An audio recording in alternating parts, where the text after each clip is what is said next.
नमस्कार दर्शक लोग, आज नकली धर्म गुरु द्वारा पूरा संसार के भरमावल जा रहल बा। यहाँ तक कि ब्रह्मा, विष्णु और महेश के भी मालूम नइखे कि वास्तविक भक्ति का है। यही नकली धर्म गुरु लोगन के चलते सनातनी धर्म त्याग के लोग ईसाई या मुसलमान बन रहल बा, जिनमें से कुछ धर्म गुरु लोग कहता कि कर्म के फल भोगे के ही पड़ी। जौना तक कि प्रेमानंद जी भी कहत बाणे कि शरीर के जौन कष्ट होता होखे दी, भक्ति करत रहे। तब फिर भक्ति कैला से का फायदा बा?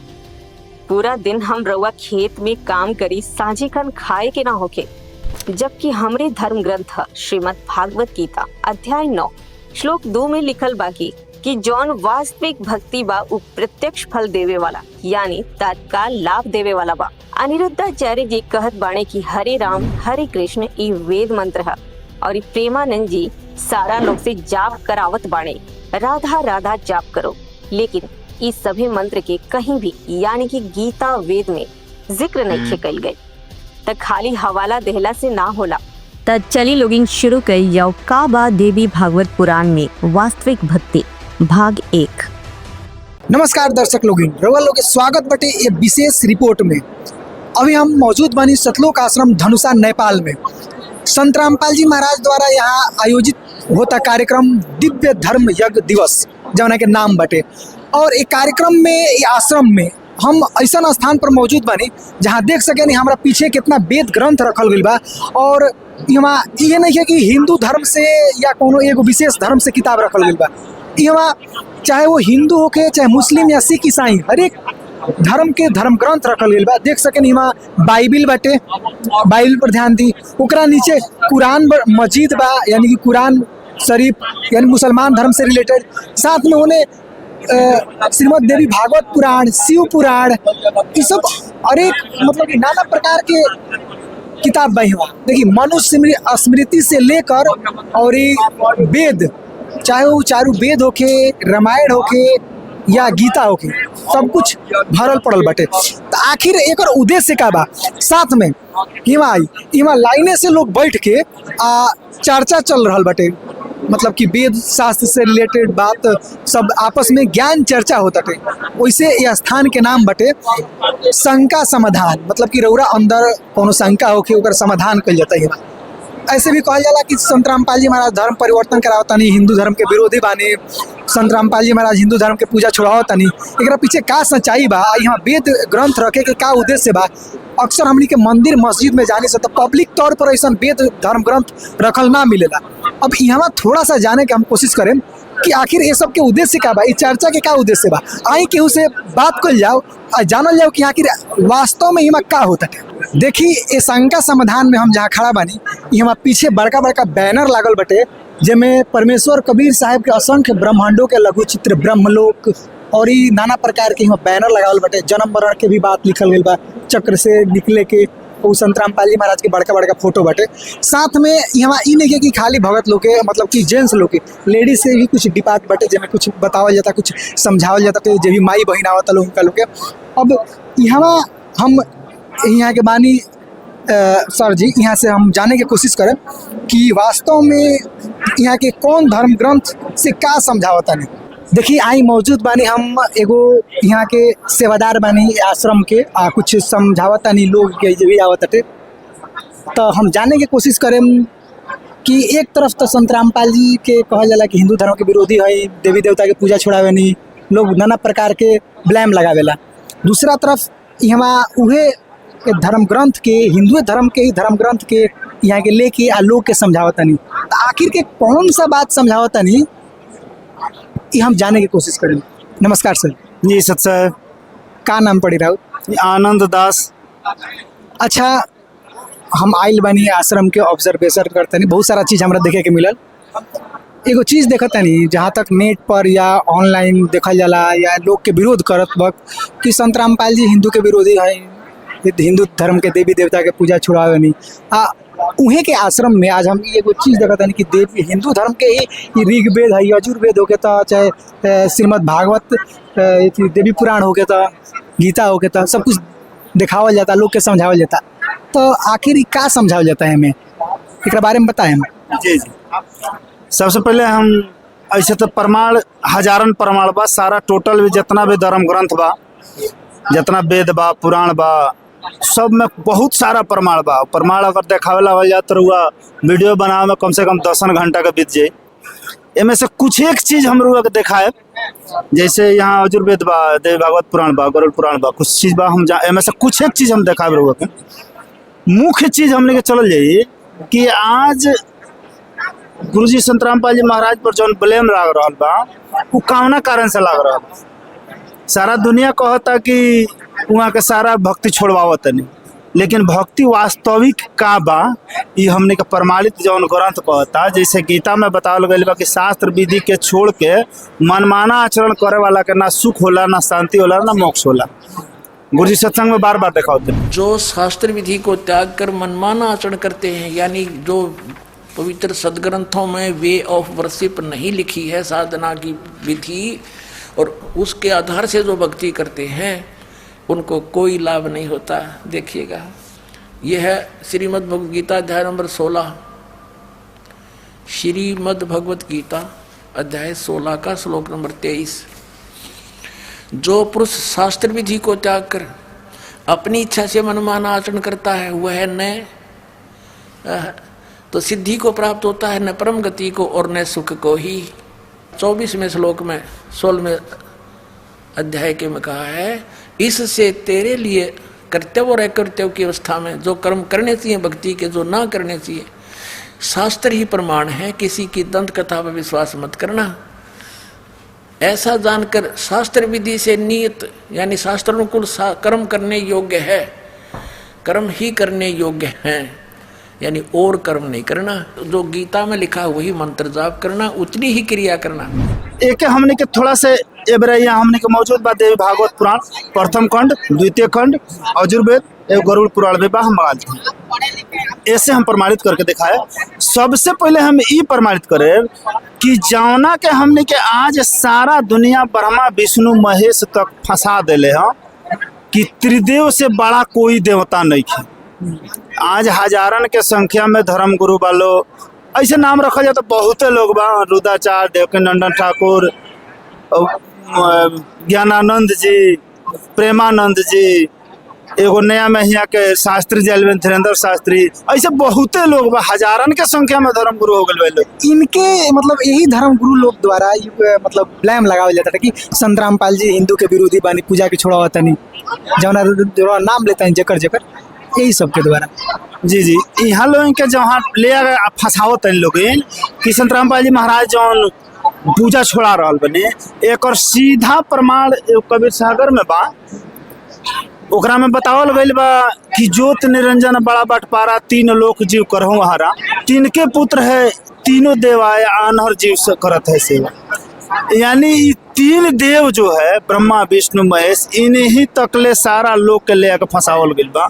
एक और प्रमाण हमने के देवी भागवत पुराण कैसे करता कि एमे बतावल गईल बा कि ब्रह्मा विष्णु महेश के कितना ज्ञान बा।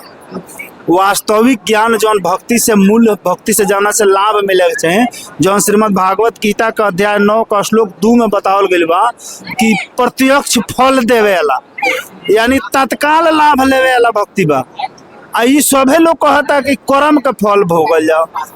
अभी बने वहाँ के का नाम मिस्टेक करते हैं थोड़ा, प्रेमानंद जी, यहाँ का कहता नहीं का शरीर के जौन कष्ट होता होके दी भक्ति करत रही, तो फिर भक्ति कैला से हमारा फायदा का बची?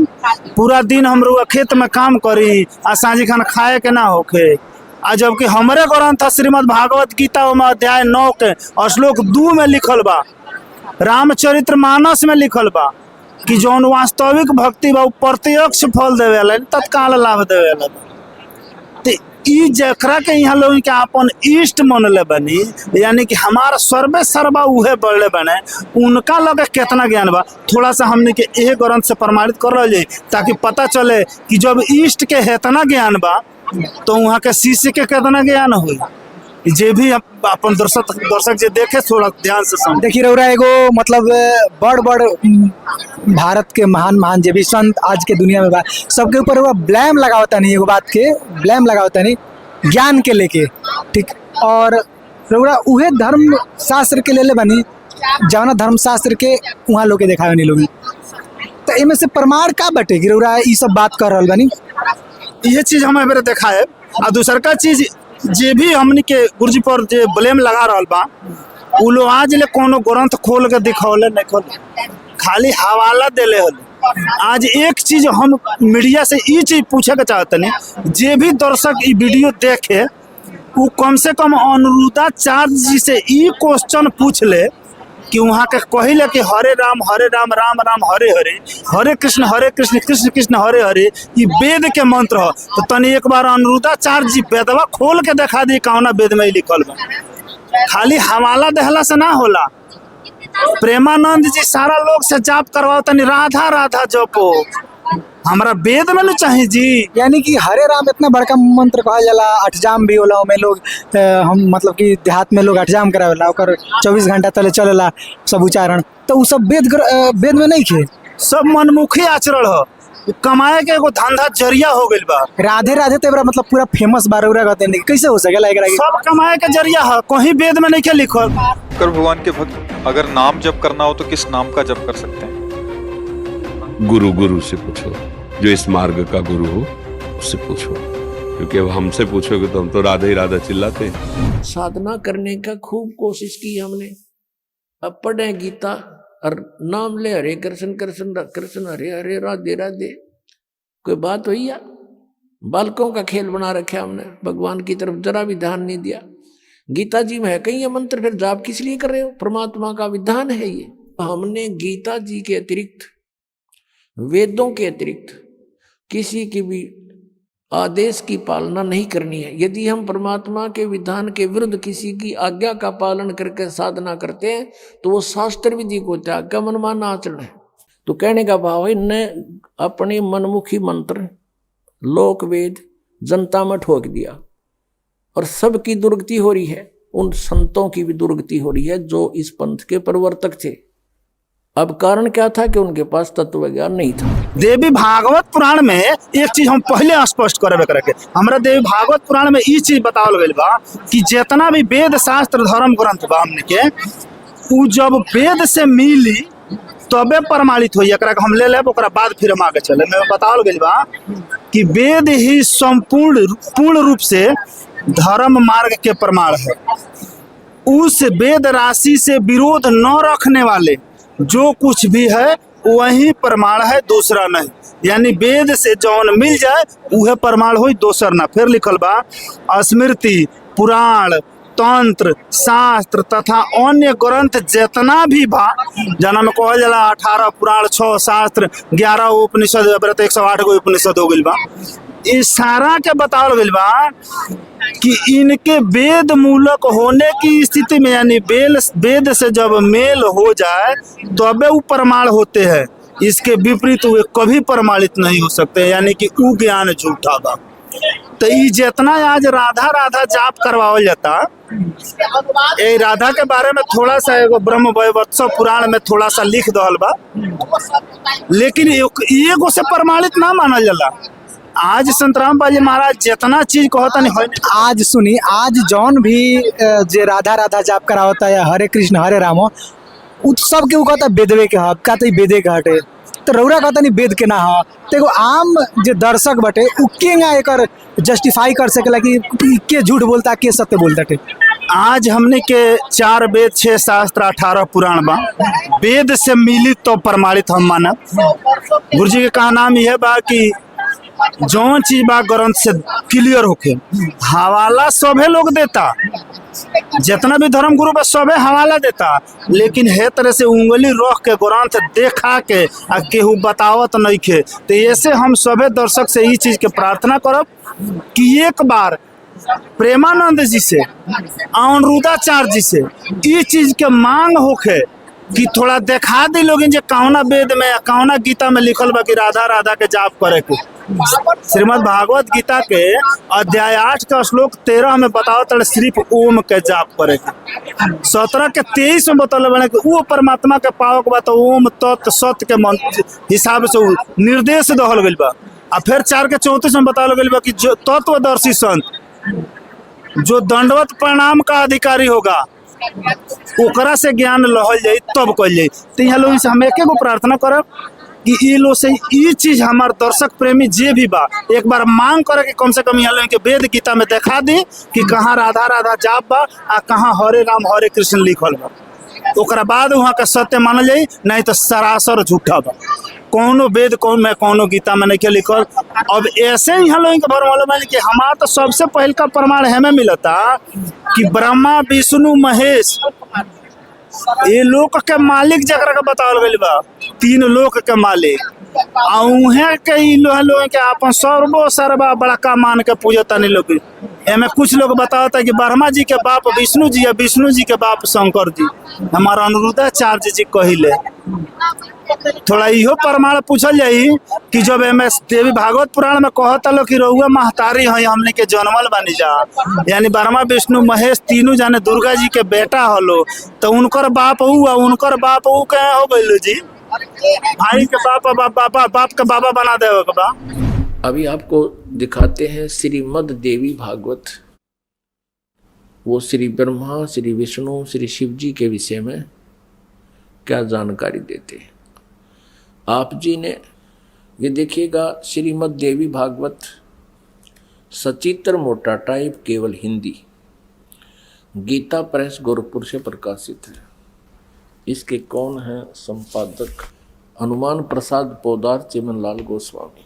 प्रकाशक एवं मुद्रक हैं गीता प्रेस गोरखपुर, गोविंद भवन कार्यालय कोलकाता का संस्थान। तीसरे स्कंद में 123 पृष्ठ पे, तीसरा स्कंद।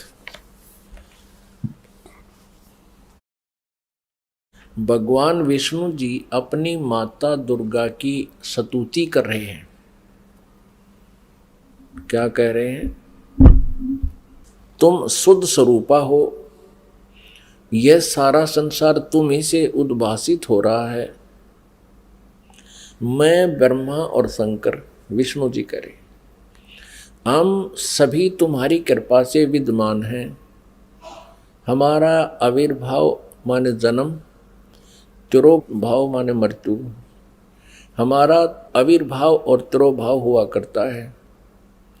केवल तुम ही नित्य हो, जगत जननी हो, प्रकृति और सनातनी देवी हो। ये प्रकृति शब्द याद रखना। दुर्गा को प्रकृति भी कहते हैं। आपके गीता जी में काम आओगा 14वें अध्याय के 3, 4, 5 श्लोकों में, क्योंकि ये कोड वर्ड है गीता जी। प्रकृति दुर्गा जी को कहते हैं। इससे स्पष्ट हो गया कि ब्रह्मा विष्णु महेश का जन्म और मृत्यु होता है। भगवान शंकर बोले, देवी यदि महाभाग विष्णु तुम ही से प्रकट हुए हैं तो उनके बाद उत्पन्न होने वाले ब्रह्मा भी तुम्हारे बालक हुए। फिर मैं तमोगुणी लीला करने वाला शंकर क्या तुम्हारी संतान नहीं हुआ? अर्थात मुझे भी उत्पन्न करने वाली तुम ही हो। शिवे, संपूर्ण संसार की सृष्टि करने में तुम बड़ी चतुर हो। इस संसार की सृष्टि, स्थिति और संहार में तुम्हारे गुण सदा समर्थ हैं। उन्हीं तीनों गुणों से उत्पन्न हम, रजगुण ब्रह्मा जी, सतगुण विष्णु, तमगुण शंकर, उन्हीं तीनों गुणों से उत्पन्न हम ब्रह्मा विष्णु एवं शंकर नियमानुसार कार्य में तत्पर रहते हैं। पुण्यात्मा, इस पवित्र देवी पुराण ने इन चंद पंक्तियों में स्पष्ट कर दिया कि श्री ब्रह्मा विष्णु महेश ये नासवान है, इनकी जन्म और मृत्यु होती है। दुर्गा इनकी माता है और रजगुण ब्रह्मा जी, सतगुण विष्णु, तमगुण शिव जी है। और चौथा ये कंसेप्ट क्लियर हो गया कि ये केवल नियमित कार्य ही कर सकते हैं। जिसका जैसा नियमित है, जिसका किस्मत में जो कुछ भी लिखा है उसमें ये परिवर्तन नहीं कर सकते, उनको जैसा ही दे सकते हैं। जैसा कर्म है वैसा ही उनको फल देते हैं, ऐसा इनका नियम है। और ये हमारे सदग्रंथों में लिखा हुआ है। देखिए, हम ई मतलब ये वीडियो के माध्यम से अपने दर्शक गण के दिखावे के चाहता नहीं कि जौन रउरा किताब लेके बैठल बनी, यही के किताब के हवाला देके वहाँ लोग के सारा सब कुछ बतावे तानी लोग रउरा का प्रमाण दिखाएम वो सब खातिर। कैसे कि रउरा जौन कहते हैं कि दिखावल जाओ लोग, तो एक दूसरे पर अगर एक दूसरे के अगर कल जाओ रउरा दिखाई दर्शक बन जब भी दर्शक बा कुछ ना मिले इससे रउरा में से एगो कोनो प्रमाण दिखाई दिखाओ तनी प्रमाण दिखा रहल बानी। देवी भागवत पुराण से हम प्रमाणित करम कि ब्रह्मा विष्णु महेश के पूर्णतः ज्ञान यानी आध्यात्मिक भक्ति के ज्ञान कहाँ तक ले बा, और वो हिसाब से क्लियर हो जाए कि जब गुरु के जेकरा के इष्ट मान बानी ओकर ज्ञान ही ले बा तो चल जे शिष्य बा ओकर ज्ञान कहाँ हो। चलो जब थोड़ा देवी भागवत पुराण का प्रथम खंड द्वितीय खंड दोनों देवी भागवत महापुराण हो, एकरा से हमने के लहल जाए। यहाँ से एगो प्रसंग आवता कि जहाँ वेद व्यास जी यहाँ के पुत्र नइखे भइल लो तो यहाँ के बेचैन बाने कि पुत्र प्राप्ति खतरा कि हमारा पुत्र केंगे हुई, यही से यहाँ के पृष्ठ 81 पर से हमने चल जाए। यहाँ वेद व्यास जी बेचैन बाने, हुआ सोचतनी उन्होंने अपने मन में विचार किया कि मैं विष्णु रुद्र इंद्र ब्रह्मा सूर्य गणेश कार्तिकेय अग्नि एवं वरुण इन देवताओं में किस देवता के आराधना करूं जो वर प्रदान करने वाले हैं, इन वरदान देने वाले हैं। इस प्रकार व्यास जी विचार कर ही रहे थे कि उसी समय संजोग से मुनि श्रेष्ठ नारद जी आ गए, हाथ में बीड़ा लिए वहाँ पधार गए। तो जब नारद जी यहाँ पहुँचनी तो यहाँ के वेद व्यास जी सीधे पूछतनी कि संतानहीन व्यक्ति की सदगति नहीं होती है और कभी भी उनके मन में सुखानुभूति नहीं होती है।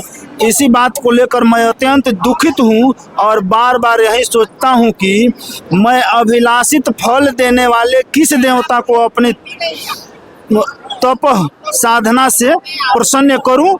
इसी चिंता में पड़ा हुआ मैं अब इसके समाधान हेतु आपकी शरण में हूँ। नारद जी से पूछा नहीं कि वो के भगवान बा जेकर भक्ति कैला से हमारा इच्छा अनुसार पुत्र के प्राप्ति हो जाए।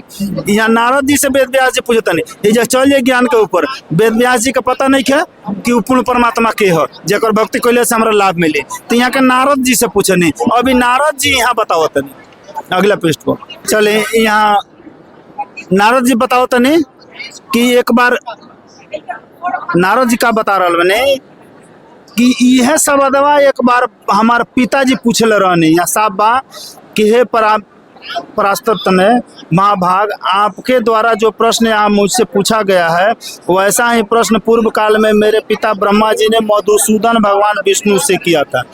यानी कि ब्रह्मा जी के भी ज्ञान नहीं है वास्तविक, तो यहाँ के विष्णु जी से पूछल रहनी। वो कब पूछल रहनी कि बताते नहीं कि मेरे पिता थोड़ा शॉर्ट में हम चले। इनकी ब्रह्मा जी एक बार घूमे खतरा गई रहनी तो देवादिदेव जगत गुरु जगदीश्वर वासुदेव देवेश्वर जगतपति श्रीनाथ विष्णु को ध्यान में अवस्थित होकर कठोर तप करते हुए देखकर अत्यंत विस्मय होकर उनसे पूछे। अब यहाँ का ब्रह्मा जी देखने कि विष्णु जी तप करते रहने, तब विष्णु जी एक मतलब और आगे कोई के पूजा करते तो यहाँ के पूछले बनी। तो यहाँ विष्णु जी बतावतनी कि हे देवादिदेव, हे जगन्नाथ भूत भविष्य वर्तमान के स्वामी, आप इसलिए ब्रह्मा जी पूछतन विष्णु जी से आप किस लिए यह कठोर तप कर रहे हैं। हे जनार्दन, आप किसके ध्यान में लीन है, ब्रह्मा जी पूछतन। तो ये विष्णु जी फिर बतावतनी। ब्रह्मा जी का वचन सुनकर भगवान विष्णु उनसे बोले, हे ब्राह्मण, आपको अपने मन की बात बताता हूँ, आप उसे एकाग्रचित होकर सुने। यद्यपि इसी सभी देव दानव और मानव यही जानते हैं कि आप जगत की रचना मैं जगत के पालन और शिव जी जगत के संहार के परम कारण है। तथापि वेद तत्व विद्वान यह तर्कना करते हैं कि किसी शक्ति के द्वारा ही आप सृष्टि के करता है, मैं भरता हूँ और शंकर जी हरता है। जगत की रचना के लिए आप में राजसी शक्ति विद्यमान है, मुझ में सात्विक शक्ति स्थिर है तथा शिव जी में तामसी शक्ति स्थित है। उस शक्ति के न रहने पर आप न तो सृष्टि रचना कर सकते हैं, न मैं पालन कार्य करने में समर्थ हो सकता हूँ और न तो शंकर संहार कर सकते हैं। हे विभो, हम सभी निरंतर उसी शक्ति के अधीन रहते हैं। अब यहाँ बतावत है विष्णु जी कि वो कोई दूसर शक्ति बजाना सहारा से रुआ सृष्टि के रचना करिले, हम पालन करिले, शंकर जी संहार करिले। अगर वो शक्ति ना मिले तो हमने कुछ नहीं खींचा कर सकते। यहाँ स्पष्ट कहता नहीं कि हम सभी निरंतर उसी शक्ति के अधीन है। हे सुप्रभो, अब प्रत्यक्ष तथा अप्रत्यक्ष संबंधित दृष्टांत भी आप सुनिए। बताओ तने कैसे कि इसमें कोई संशय नहीं है। मैं परतंत्र होकर शेष शैया पर शयन करता हूँ, यानी कि दूसरा के अधीन होकर और अपनी शक्ति के अधीन होकर, उसी शक्ति के अधीन होकर, समय पर काल का वशवर्तित होकर, काल के वश में होकर के शयन से उठता हूँ। उसी शक्ति का अवलंबन प्राप्त कर मैं सदा तप चरण करता हूँ, रहता हूँ और कभी लक्ष्मी जी के साथ सुख पूर्वक विहार करता हूँ। यानी बिरले कभी समय मिलेला तो सुख मिलेला, ना तो यही हम ये दूसरा के शक्ति के अनुसार सब कुछ करतनी। दूसर जो शक्ति मिलल ओकरे अनुसार से मैं बता रहा बानी कि कुछ दिन तप करी ले, तप के बाद फिर युद्ध करी ले। फिर आगे बताओ तनी कि अत्यंत दुष्ट मन तो जैसे तप कैला के बाद मधु कैटभ के यहाँ बताओ तनी कि मधु कैटभ नामक दोनों दानवों का मैंने देवी की कृपा से संहार किया था।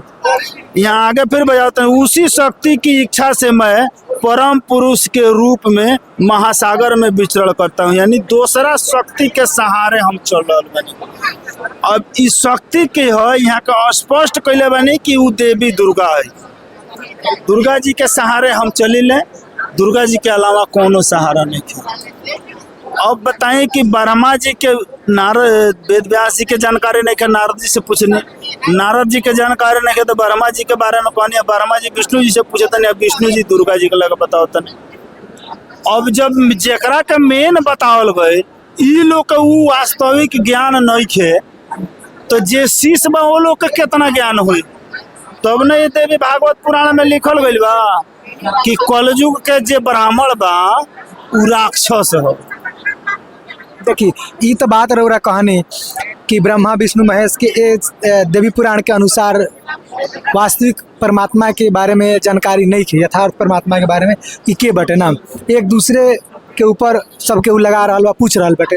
लेकिन ये जो कलयुग यानी कि अभी जो युग चल रहा बटे एमे ब्राह्मण के ऊपर सबसे बड़का ब्लेम लगावता नहीं, ई का आधार पे का लिखल बा का कहीं एमे बतावल गइल बा।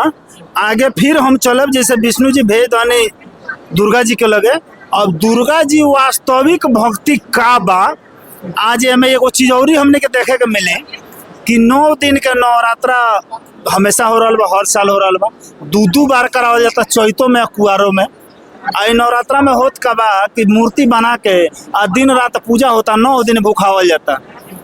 ये पर थोड़ा एगो चीज हमारे गुरुजी बताइले बार बार कहले कि आज ले केहू महतारी नहीं खे जे चाहे जे हमार बेटा 9 दिन 10 दिन भूखे मुँह है, लेकिन आज वो महतारी के सामने 9 दिन 10 दिन भूखे मुँह आवल जाता। ये चीज हम आगे चल के यही में द्वितीय खंड में एकरा के प्रमाणित कर जाए। लेकिन थोड़ा ई जानकारी के अभाव में यहाँ लोगन के का कहले बन लोग काहे हमार देवी भागवत पुराण कहता कि आज के ब्राह्मण जे बा उ राक्षस बा, ए ऊपर थोड़ा हमने के देख लो जाए। यही देवी भागवत पुराण में एमे ई चीज कन्फर्म करनी कि गीता प्रेस गोरखपुर से छापल हो। ऐसे ना जे के कह दे संत रामपाल जी महाराज अपना लोग से किताब लिख दिल की साफ स्पष्ट बा। गीता प्रेस गोरखपुर के छापल पुस्तक हो। एकरा में चलिए हमने के 777 पृष्ठ पे एहू जब फिर वेद व्यास जी के आ जन्मेजय जी के कहानी बा। यहाँ जन्मेजय जी पूछता नहीं कि हे महाभाग आप समस्त धर्म युगों को पूर्ण रूप से वर्णन कीजिए। वेद व्यास जी से पूछता नहीं कि बताएं कि सतयुग त्रेता द्वापर में का धर्म रहे आ कलयुग में का धर्म बा। तो जब वेद व्यास जी बताओ तनी कि ध्यान पूर्वक सुनिए। इस संबंध में एक दृष्टांत कहता हूँ, यानी कहानी तो ऐसे बताओ तनी कैसे कि सतयुग में सभी ब्राह्मण वेद के ज्ञाता पराशक्ति की पूजा में तत्पर रहने वाले थे। जो वास्तविक शक्ति के पूजा में लो सारा लोग रहे, अब वेद के पूर्ण ज्ञाता रहे सतयुग में। अब आई थोड़ा जो धर्म की स्थिति थी जो सतयुग में स्थिति रहे वो द्वापर में विशेष रूप से कम हो गई। सतयुग त्रेता के बारे में बा, सतयुग में पूरा रहे, ओकरा बाद त्रेता में कुछ कम भइल आ द्वापर में आकर के का भइल की विशेष रूप से कम हो गई। हे राजन, पूर्व युगों में जो राक्षस समझे जाते थे सतयुग त्रेता द्वापर में जे राक्षस रहे वो कलयुग में ब्राह्मण माने जाते हैं। साफ स्पष्ट लिखल बा। आ काहे एहू वर्णन में कह दल बा वे प्रायः पाखंडी लोगों को, वे प्रायः पाखंडी जो है लोगों को ठगने वाले, झूठ बोलने वाले तथा वेद और धर्म के से दूर रहने वाले होते हैं। उसमें कुछ तो दम भी जो है एबरा पाखंड में खाली हई लिखल बा हऊ लिखल बा, खाली दम्भ पाखंड ड्रामा करावल जाता, वह चीज यहाँ वर्णित कल गई बा। उनमें कुछ तो दम भी, लोक व्यवहार में चालाक, वेद प्रतिपादित, वेद के मार्ग से हट के चलने वाले, शूद्रों की सेवा करने वाले, पैसा के पीछे भागे वाला। कोई जातो के कहीं कुछ हो सेवा में लग जाए अब पैसा ठग ले बा, खाली सेवा कौन करता नहीं, खाली लोग का लूटता नहीं। विभिन्न धर्मों का प्रवर्तक करने वाले, वेद निंदक, जब इन लोग से ज्यादा शास्त्रार्थ, ज्यादा जब ज्ञान चर्चा हो लो तो कही लो कहाना ग्रंथ का मानल जाए, सब तो आदमी लिखल बा। जाना के बारे में श्रीमद गीता में बता दिले बनी सापा कि इस बतिया जे कहेला उ समझी कि इस संसार के डुबावे खतरा, नाश करे खतरा, उ सबसे घटिया इंसान बा, वही पर ही लोग उतारू हो जाइलो। तो इ लोग से यही चीज, यही के चलते आज ले आकर के यहाँ साफ और स्पष्ट क्लियर हो गई बा कि जो पहले के राक्षस रहे उहे आज के ब्राह्मण भइल बा। आई खाली लोग के पाखंड कर कर के ठगता। तो जे ठगता ओकरे बारे में कहल गई बा, जे ब्राह्मण कमा के खाए वाला बा ओकरे बारे में ग्रंथ नहीं कहता, ओकरे बारे में गुरुजी भी कुछ ना कहले। लेकिन यहाँ इहो चीज बतौले बनी ब्राह्मण केकरा कहल जाला, जो वास्तविक ब्राह्मण हो, जो ब्रह्म के पहचान ली उहे ब्राह्मण होला। ना तब जात के ब्राह्मण हो गए नहीं आ डोरी डंडा लेकर लोग के ठगता, तो ओकरा बारे में ई कहल गई बा कि उ राक्षस बा, दूसरा के ठगत। अब थोड़ा हमने के चल जाई भाग 2 में कि वास्तविक दुर्गा जी जौन भक्ति बतौले बनी, जौना भक्ति से मोक्ष कल्याण हुई। यहाँ ब्रह्मा विष्णु महेश के लग से हमने घूमने जा, तो ब्रह्मा जी कहने या विष्णु जी के, वेद व्यास जी नारद जी के, नारद जी ब्रह्मा जी के, ब्रह्मा जी विष्णु जी के, विष्णु जी भेज दानी दुर्गा जी के लग। तो दुर्गा जी वास्तविक भक्ति बतौले बनी। वहाँ 2 जगह बताते नहीं, एक जगह कहते नहीं कि वो ब्रह्म के लगे जाए, दूसरा जगह भेजते नहीं होके, लेकिन वो में कुछ रूप से, संक्षेप रूप से, विस्तार रूप से तो वहाँ का भेज दिले दूसरा के लगे, लेकिन संक्षिप्त रूप से वहाँ के बतौले बनी कि वास्तविक भक्ति का हो, जौना के प्रमाण हमने के अथर्व वेद में मिलल बा। अथर्व वेद वास्तविक भक्ति जौन 5वां वेद बतावल गइल बा वो में मिलल बा। कबीर सागर में बतावल गइल बा। एकर सपोर्ट देवे वाला गरुड़ पुराण बा जी। एह बेरा अगर कहल जाओ तो अच्छा खासा वहाँ का छपले बने राम भद्राचार्य जी, पूरा एकदम विस्तार से कथा कह रहा बने। आ वहाँ कहत नहीं कानून जी अयोध्या के जौन बेरा कोर्ट के फैसला फसल रहे तो यहाँ के जाके गवाही दिले रहनी कि अष्ट चक्र 9 द्वारा अयोध्या हो। तनी कहीं देखा दे अयोध्या में कहाँ 8 गो चक्र बा 9 गो दुआरी बा। वो अथर्व वेद प्रमाणित कैले बा शरीर के बारे में। अष्ट चक्र 9 द्वारा, एमे से निकले के बाहर निकले के 9 गो द्वार। 10वां द्वार सूक्ष्म नाड़ी। ई तत्व ज्ञान तत्वदर्शी संत के अलावा दूसरा जगह ना मिली।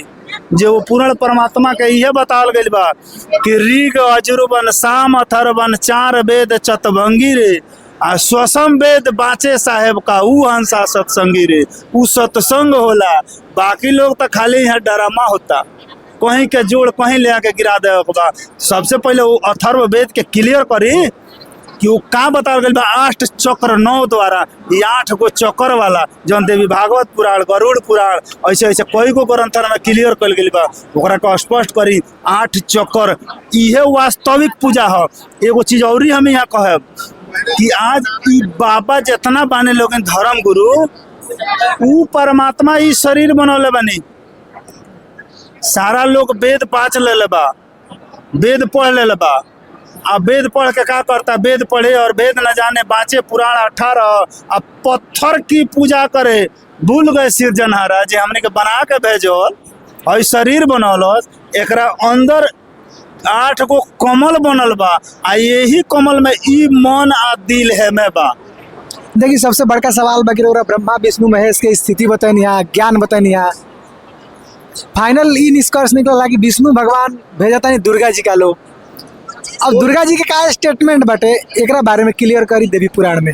चलो हम हो जा चलो एकरा के थोड़ा सा ई मन दिल के क्लियर कर लिए कि वास्तविक भक्ति यही जैसे खुली। वास्तविक भक्ति देवी भागवत पुराण में भी बतावल गइल बा।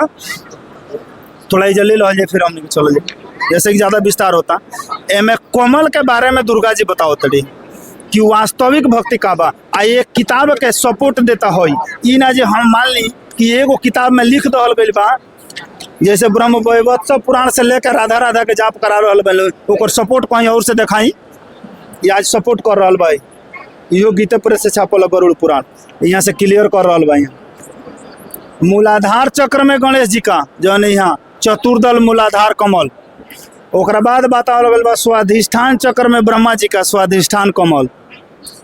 मणिपूरक चक्र में विष्णु जी का यहाँ विष्णु मणिपूरक चक्र। अनहंता चक्र में शिव जी का अनहंता चक्र। विशुद्धा चक्र में जीवात्मा का यानी दुर्गा जी के यहाँ बतावल गइल बा विशुद्धा चक्र। एकरा बाद आज्ञा चक्र में गुरु का आ सहस्त्रार्थ चक्र में सर्वव्यापी पर ब्रह्म का चिंतन करना चाहिए। यहाँ अगरबत्ती देखावे का नहीं कहल कि पत्थर के मूर्ति बना के अगरबत्ती देखाएं। यहाँ कहल गइल बा स्मरण करी। यहाँ देवी भागवत पुराण में देवी भागवत पुराण में ई जौन देखावत तनी के कर स्टेटमेंट बाटे दुर्गा जी के हाँ देवी बोली यहाँ से दुर्गा जी आवत बतावत आ रहल बड़ी। यहाँ भगवती यहाँ दुर्गा जी बताते हिमालय राजा के। हिमालय राजा पूछले बने ज्ञान के बारे में पूर्ण कीजिए। यहाँ प्रधान साधना बतावे के पूछले बने कि तत्वदर्शिनी प्राप्त के योग्य हो जाऊं यानी तत्व के ज्ञान हो जाऊं तत्व वास्तविक विज्ञान का। तो यहाँ देवी थोड़ा सा हिंट दे के बतौले बड़ी। पूर्णतः क्लियर नहीं कैले थोड़ा सा बतौले बड़ी। तो हमें देवी यहाँ से बतावत आ रहल बड़ी भक्ति क्लियर कैले बड़ी। यहाँ कमल के बारे में क्लियर करतड़ी। ई कमल के भक्ति जौन गरुड़ पुराण वास्तविक कैले से हमें स्पष्ट करतड़ी।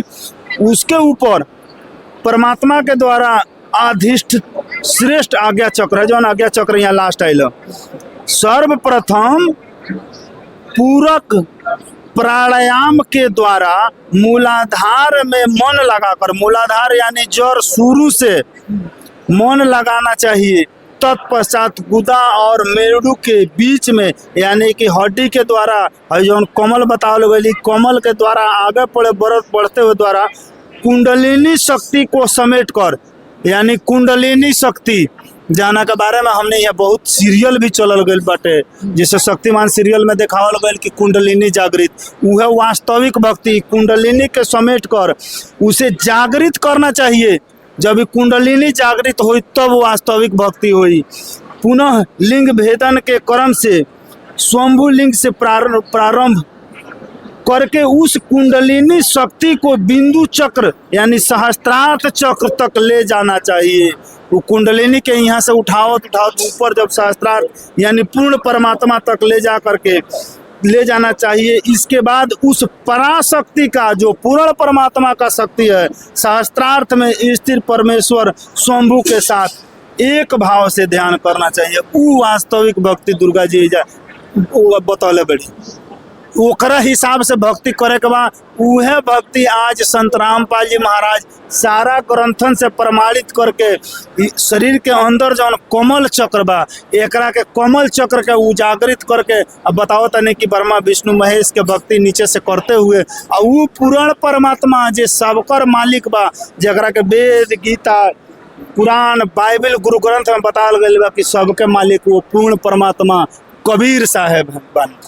वहाँ के भक्ति जब कल जाई तब सांस देखिए एमे तो जौन रौरा दिखाई नहीं है। अब थोड़ा सा मैटर जौन बा वो लंबा हुई कि कबीर साहब के नाम लेता नहीं तो एमे तो कोनो जिक्र ना आइल हटे। फिर आगे ओकरा कबीर साहब के कहाँ जोड़ देता रहुआ। अब यहाँ से लास्ट जौन बढ़ल तो लास्ट वो सर्वव्यापी परमात्मा जाना के आज सारा दुनिया कहला कि सबके मालिक एक सबके मालिक हिंदू मुस्लिम सिख ईसाई सबकर मालिक एक। तो जब हिंदू के मालिक जे होई ओकर वेद गीता में लिखल हो जो के हो आ जब मुसलमान के मालिक जे होई अल्लाह होई ओकरा कुरानों में लिखल होई जे के हो, सिख के जे होई गुरु ग्रंथ में लिखल होई, ईसाई के होई तो बाइबल में लिखल होई। जब चारों ग्रंथ से ऊ परमात्मा, ऊ मालिक, ऊ गॉड, ऊ अल्लाह के बारे में जब प्रमाणित हो जाए तब मानी कि ऊ के हो। आज ले सारा दुनिया ये कहता है सबका मालिक एक, सबका मालिक एक, तो प्रमाणित कोई करके दिखावे ना। आज संत रामपाल जी महाराज सारा ग्रंथ के खोल के दिखा दिले बनी कि चारों वेद में एक जगह ना। रौरा अगर संत रामपाल जी महाराज दिखा दिले बनी, रौरा जौन क्वेश्चन मार्क आगे वाला क्रिएट कर देनी, एमे तो दिखा देनी कि पूर्ण परमात्मा की ओर इशारा बा देवी जी के। कबीर साहब के रौरा पूर्ण परमात्मा बतावता नहीं, एकरा के रौरा प्रूफ करे के पड़ी। जी हम प्रूफ करब, गीता कुरान बाइबल में सब में दिखा दे। जा गुरुजी हमारे देखल भाई सारा ग्रंथ जा रखल गइल बा, वही खतरा बैठे कि सारा लोग देख ले वास्तविक वो सबके मालिक एगो के हो, तो हम प्रमाणित कर देब। वेद गीता कुरान जौन से कोई हम देखा, थोड़ा सा वीडियो और बड़ा होई देख ली, हम दिखा देते हैं रुआ के। तो ई रहा वीडियो के पहिलका पार्ट जेमे रौरा देखनी है देवी पुराण में जौन वास्तविक भक्ति बा, प्लस में ब्रह्मा विष्णु महेश के ज्ञान के स्तर कि एक दूसरे से केंगा यहाँ लोग के भ्रमित बानी लोगिन, वास्तविक भक्ति का बटे का है, चक्र के बारे में जाने की कोशिश करनी है सन। बनल रही वीडियो में, अगला वीडियो में हमने जानम सन कि वो पूर्ण परमात्मा हर एक धर्म ग्रंथ में, धर्म ग्रंथ के अनुसार के बटे। तब तक के लिए धन्यवाद।